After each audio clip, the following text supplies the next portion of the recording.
Welcome back to the Hardcore series. To start it off, this guy got the Yakka pet at 1 kill count. I'm constantly on the lookout for raids since that's going to be the gatekeeper for the regular final boss title, especially since I get off work a half an hour after the daily reset, and most people get groups going at or just before the reset, so it's going to be a real struggle to get a 100 kill count. And it's also worth mentioning that Yakka can be pretty spooky for a hardcore. Gotta really safe up and be ready to teleport if there's a PK or the stun pool.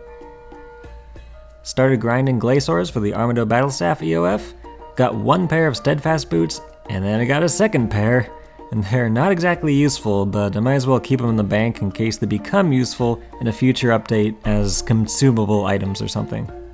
I felt ready to do at least an hour of Solak for the Reaper Crew achievement, so here we are with a nice and chill duo with Aoi, who definitely carried the heck out of the DPS for the fight because I was super rusty and not familiar with the new strats from all the power creep recently. Even with camping Mage and Crypt Bloom though, it's a 1 cycle core, no tornado spec, and we could probably just mind skip, but I didn't want to risk that. I figure the hardcore strat here is for me to mind tank to ensure I pay attention to the mind HP. If that bar hits 0, it's a pretty unique mechanic in that it insta-kills you through a sign of life, and that bar can be pretty sneaky about hitting 0 if you're not focusing on the HP. So I'll take the slightly slower kills in exchange for having control of a spooky mechanic.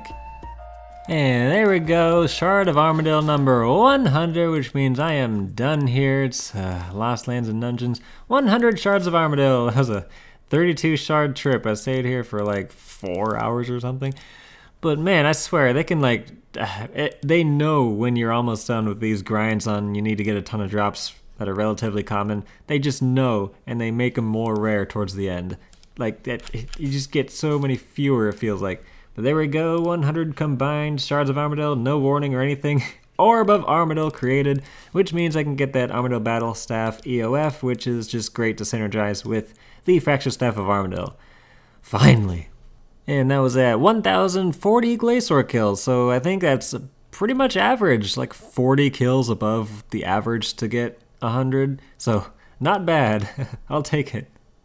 Oh, look at that, I got Treasure Seeker X achievement, complete 1,000 clues of any tier. Sweet. Just needed like 3 more fortunate components to be able to make that Essence of Finality, so had to do the like 9 hard clues I had stored away. Wow, 1,000 clues on this hardcore. Alright, who's ready for EOF number 4 on the hardcore? There we go. Let's dye this red. I don't really know why I want the Armadale Battle Staff EOF to be red, but there we go. That is going to be basically the second EOF I'll have in all my presets with Mage to use with the Fracture Staff Armadale Special Attack. Now what I'm wondering is, how do I make sure that I protect the Armadale Battle Staff one over the Gothic Staff one? Like if I split the ornament kit and put it on the Armadale Battle Staff one, that means it's going to be protected over that one, right? Because I would really much rather lose the one with the Claws of Gothic special attack on it than the one with the Armadale Battle Staff one. I do not want to have to kill 1,000 more glazurs. So yeah, let's keep the ornament kit on this one. The next boss I wanted done for Reaper Crew was ED3. Ambassador can be pretty spooky. The Beyblade beams can kill you pretty quick through a sign, as well as the magic onslaught in the final phase. But once again, with the FSOA, Crypt Bloom, and Animate Dead, it just turns the boss fight into easy mode. I remember when melee was going to be the way to go for this, but that has changed. Got the kill no problem, and I forgot to bring the inactive pet drop from ED2 with me, and I teleported out. I'm going to have to remember to bring that with me when I go back to ED3 properly. And then we were on to ED1. I gotta say, this has gotta be my least favorite dungeon and boss. There's just so many janky mechanics that do not seem very well thought out, and it's really clear that this was their first elite dungeon they made. And now I'm just gonna let this clip play. Mamma mia! That's so embarrassing. I died to zero, you? That one of you fucking pronounced that stupid boss? What did I lose? Come on. You die way too fast at that stupid boss when you screw up. God, it's been too long since I've done that stupid boss. No. needless to say, I was upset. Let's run it back. So basically, I was just at the wrong place at the wrong time. I hadn't done ED1 in like years, and I forgot to stay as far away from the edge as possible at all times in this fight, because that Shadow V mechanic gives like no warning, has deceptive range, and deals an absurd amount of typeless damage every tick. Honestly, it's one of the most unfair mechanics of any boss in the game, and it's pretty much single-handedly making melee ED1 impossible. Like, I understand I made a big mistake by standing where I was, and got super unlucky with where the mechanic came out of, but still, to die in 4 ticks with basically no warning through a sign, that's just frustrating. So that's a bummer. Let's just see what kind of rebuilding we're looking at. I gotta get my Crypt Bloom Helm, 2 Essence of Finalities with the glazurs again for the Armadillo Battle Staff, Cinderbane Gloves, Hans Excalibur, Crypt Bloom Bottoms, Flowers with augmented with Aftershock 1 for mobile switches. That's a mobile enhanced Excalibur, by the way.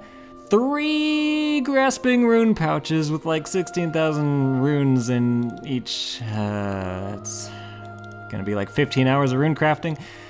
A offhand mage for greater concentrated blast. I think I can make another one in ports though, so that's not actually too bad. A merciless kite shield, which is a bummer. I mean, that's just gonna be more pub stomp leeching for Rise of the Six solos, which is honestly fine. My Reaver's Ring I just got. I like have to go back. I think I have some Berserker rings left over. Two Berserker's rings. Oh god, I gotta get 8 more. At least it's only Rex. I can like half AFK. And then there's the Planet Feet switch. Gotta do 3 Zuck runs for the Igneous Cal Zuck back.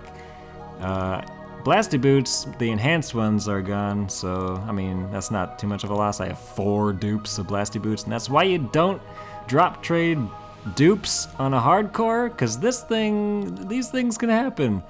Scripture of When, which is honestly not too bad. Now they have FSOA, like, Grimm's gonna be the thing to go for there, for the pocket slot. That's all I see missing in this, like, gear tab, but I'm sure I'm missing something. Oh my god, how could I forget? My Blessed Flask! I lost my Blessed Flask. That's gonna be another 100-hour grind to get another one of those back. God, you gotta be kidding me. I mean, it's not necessary, but like, I liked my Blessed Flask. God, that's such a bummer. Like, this is why people don't play hardcore.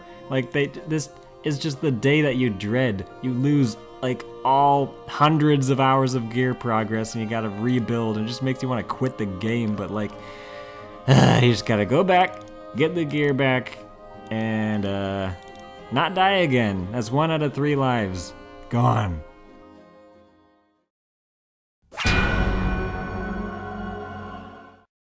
Oh, I almost forgot to mention to look on the bright side. I kept my FSOA, my Seismic Wand, and Crypt Bloom top.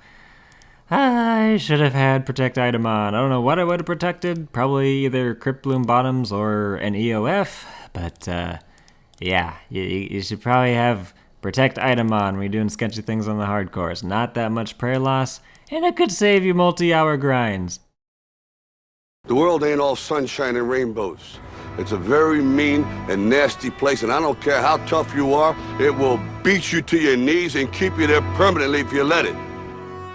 You, me, or nobody is gonna hit as hard as life. But it ain't about how hard you hit. It's about how hard you can get hit and keep moving forward. How much you can take and keep moving forward. That's how winning is done. We're in hell right now, gentlemen. Believe me. And we can stay here, get the shit kicked out of us, or we can fight our way back into the light. We can climb out of hell. 1 inch at a time. Today, I say to you that the challenges we face are real. They are serious and they are many. They will not be met easily or in a short span of time. But know this, America, they will be met. We have come so far. We have seen so much, but there's so much more to do. The time has come to reaffirm our enduring spirit, to choose our better history, to carry forward that precious gift. We understand that greatness is never a given. Our journey has never been one of shortcuts or settling for less. It has not been the path for the faint-hearted. This is the journey we continue today. Starting today, we must pick ourselves up, dust ourselves off, and begin again the work of remaking America. With hope and virtue, let us brave once more the icy currents and endure what storms may come. Let it be said by our children's children that when we were tested, we refused to let this journey end. That we did not turn back, nor did we falter. And with eyes fixed on the horizon and God's grace upon us, we carried forth that great gift of freedom and delivered it safely to future generations. Thank you. God bless you. And God bless the United States of America.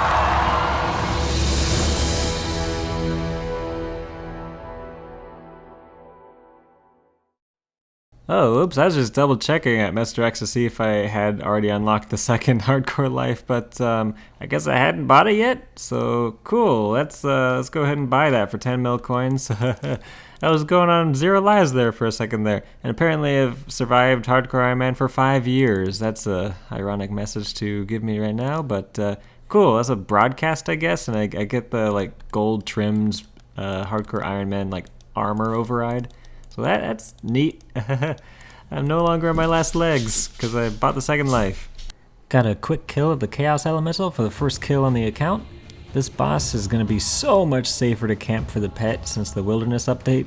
It's just going to be a little awkward dealing with the aggressive mobs in the area. And with that, I am officially 1 Zammy kill off of the Reaper Crew achievement. I decided to just solo a dungeon run because I'm too antisocial to find someone to duo with to skip the dungeon for 1 kill. And it wound up being pretty nice, getting 5 sliver of power drops from a lucky charm during the dungeon. The Zammy fight under 100% in rage is pretty darn safe on the hardcore.